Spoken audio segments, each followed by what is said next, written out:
ब्राह्मणे नमस्ते वय तमेवा प्रत्ता ओम नमस्ते कुंदय सर्वे। আমাদের শ্রী শ্রী সীতানাথ মহাক্ষেত্র ধাম মন্দির প্রাঙ্গণে যে গীতা পাঠ পবিত্র শ্রীমদ্ ভগবত গীতা পাঠ অনুষ্ঠানের আয়োজন করা হয়েছে, সেই সাথে মাতা পিতার পুজো সেটারও আয়োজন করা হয়েছে। আসলে কি যুগের প্রয়োজনে আমাদের যে ধর্মীয় যে প্রথাগুলো, ধর্মীয় যে শিক্ষা, সেগুলো আসলে প্রায় বিলুপ্তির পথে।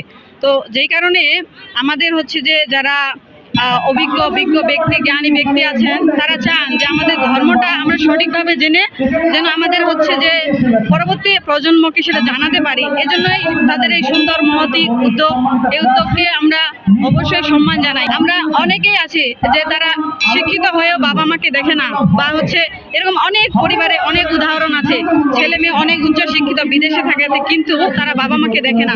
কিন্তু বাবা মাই যে পৃথিবীতে হচ্ছে শ্রেষ্ঠ সম্পদ, সে বিষয়টা অনেক গুরুত্বপূর্ণ। এটা বোঝানোর জন্যই হচ্ছে আমাদের এই সুন্দর আয়োজন। এই গীতা পাঠের অনুষ্ঠানটি আমাদের সাফল্যমণ্ডিত হলো।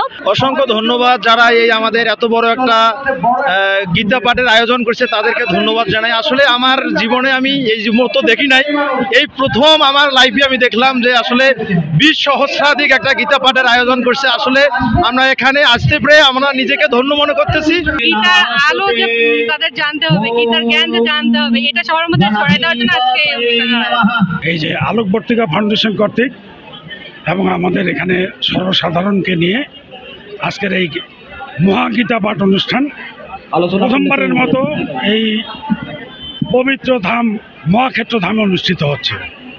আমাদের এই গীতা পাঠ অনুষ্ঠানের উদ্দেশ্যটা হলো বিশ্ব শান্তিকল্পে, অর্থাৎ বিশ্বের যে অস্থিরতা চলছে, এই অস্থিরতাটা যেন না থাকে, এই কারণে এই অনুষ্ঠান, এবং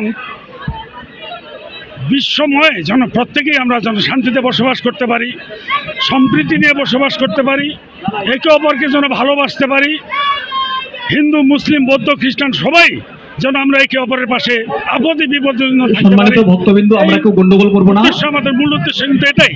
এই আমাদের মাতা পিতা পূজা শেষেই আমরা মহাগীতা অনুষ্ঠান।